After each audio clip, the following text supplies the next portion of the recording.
Jika tim merah di MotoGP sudah back-to-back meraih juara dunia, maka tim merah di F1 masih sibuk dengan slogan Next Year is Our Year. Slogan yang sudah tifosi andalkan sejak musim 2008 sampai sekarang. 2023 lagi-lagi merupakan musim yang harus dilupakan dengan cepat oleh Ferrari. Karena jika dilihat secara overall, penampilan mereka musim ini memang masih di bawah standar dan gagal memenuhi ekspektasi publik. Kegagalan mereka mengambil posisi kedua konstruktor dari Mercedes sudah cukup untuk merangkum seperti apa Ferrari di 2023. Meskipun di fase kedua setelah jeda musim panas secara teknis, mereka bisa tampil jauh lebih kuat. Namun itu tidak bisa menyembunyikan fakta kalau Ferrari masih diliputi banyak sekali permasalahan yang belum terselesaikan. Dan mayoritas masalah itu adalah bawaan dari tahun-tahun sebelumnya yang entah kenapa sulit sekali untuk dicari solusinya. Apa yang dialami Ferrari bisa dikatakan 11-12 dengan masalah yang dialami oleh Ducati di masa-masa kelamnya.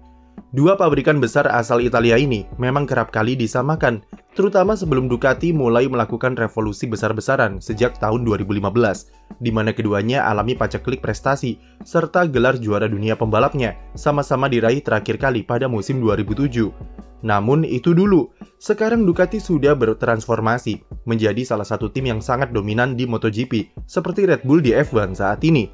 Francesco Bagnaia sukses jadi juara dunia dalam 2 musim secara beruntun bersama Ducati. Bahkan musim ini saja, rival utamanya juga sama-sama memakai motor Ducati, dan di klasemen 10 besar, 6 diantaranya adalah pengguna motor Ducati.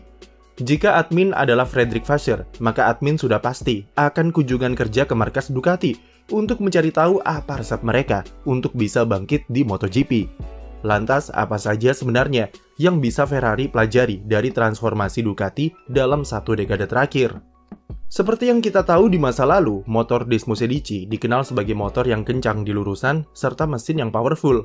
Tetapi kompensasinya adalah handling motor tersebut sangat buruk dan sulit dikendalikan. Mereka tertolong oleh skill Casey Stoner yang bisa menjinakkan Desmosedici dan jadi juara dunia di tahun 2007, sekaligus menggendong Ducati sampai 2010. Tapi setelah era Stoner berakhir, barulah problem sebenarnya dari Ducati mulai terekspos yang ternyata lebih dari sekedar motor yang buruk, yang sebenarnya adalah puncak gunung es dari segala permasalahan yang ada di internal tim.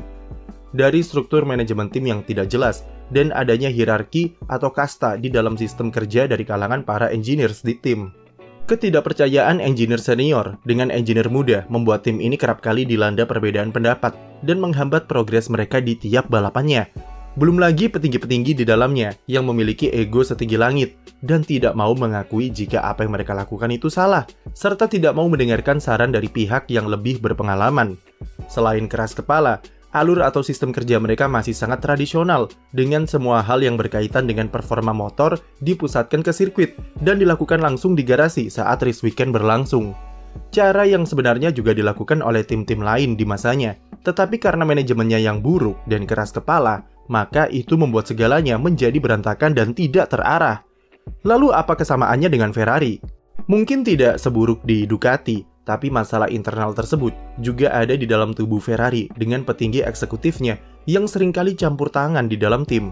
Pengaruh mereka sangat kuat dan terkadang bisa menyetir tim prinsipal dalam pekerjaannya di Ferrari. Masalah di internal Ferrari lebih kepada aspek kultur yang keras dan lingkungan kerja yang selalu dipenuhi tekanan-tekanan yang tidak perlu.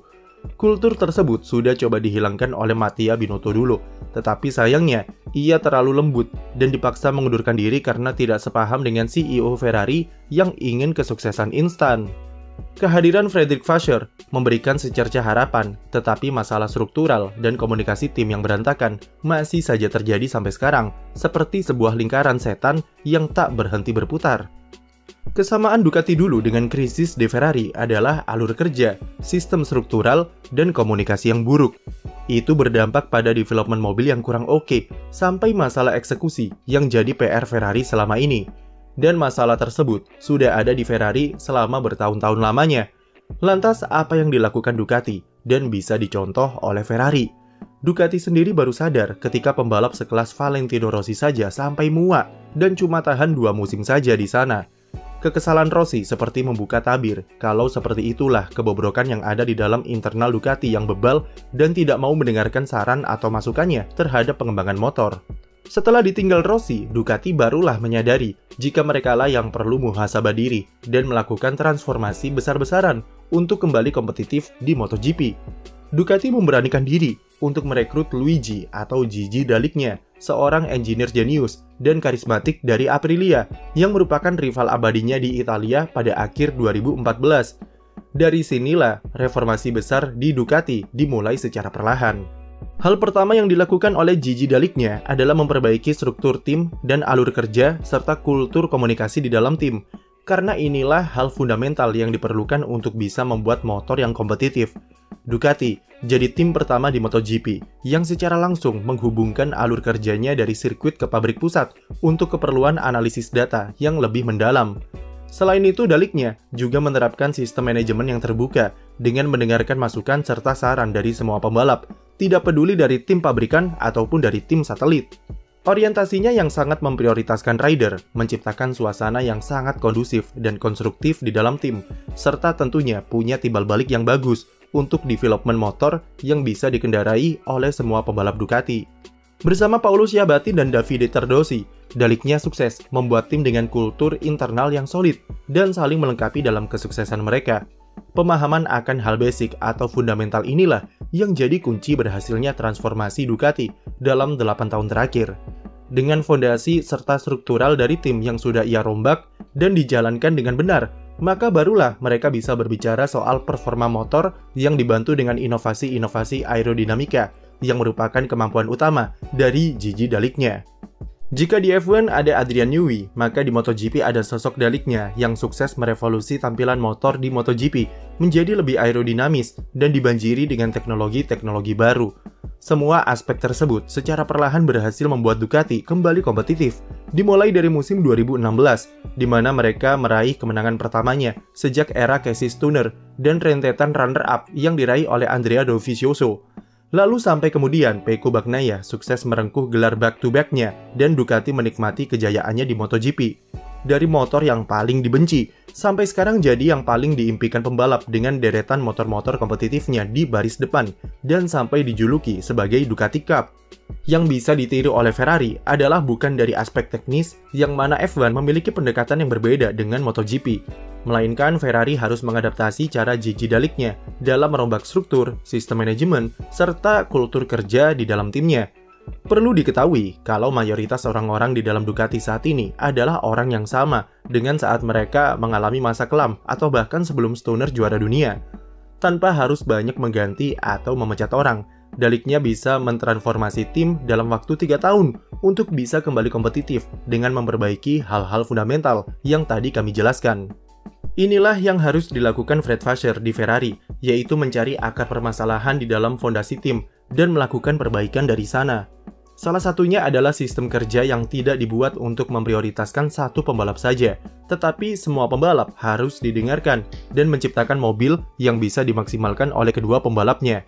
Ferrari sampai sekarang masih condong ke Charles Leclerc, dan kita sudah pernah bahas dulu jika salah satu alasan dari banyaknya permasalahan di mobil SF23 karena pengembangan mobilnya yang terlalu menuruti permintaan gaya balap oversteer dari Leclerc. Tim harus terbuka terhadap kritik dan membuat lingkungan kerja yang terbuka bagi semua masukan serta saran yang diberikan.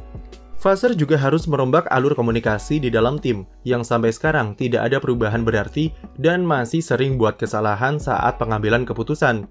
Seperti di Ducati, semua harus dibuat sesederhana dan sedirect mungkin untuk meminimalisir hambatan dalam penyampaian informasi. Yang jelas, meskipun balap motor dan balap mobil secara teknis jauh berbeda, namun banyak hal yang bisa Ferrari pelajari dari perjalanan transformasi Ducati menjadi tim dominan di MotoGP. Tinggal Vasseur berani melakukannya dan mendapat restu perlindungan dari petinggi Ferrari atau tidak. Karena harus diakui kalau secara struktural di internal, Ferrari masih tertinggal dan nampak berantakan dibandingkan Red Bull ataupun Mercedes. McLaren saja pelan-pelan juga merapikan sistem manajemen kerjanya di internal. Selama Vasseur masih disetir oleh deretan eksekutif di atas, maka Ferrari selamanya akan di sini-sini saja dan tetap kekeh dengan slogan "Next year is our year". Sekian video dari kami, jangan lupa beri like dan subscribe untuk konten F1 lainnya.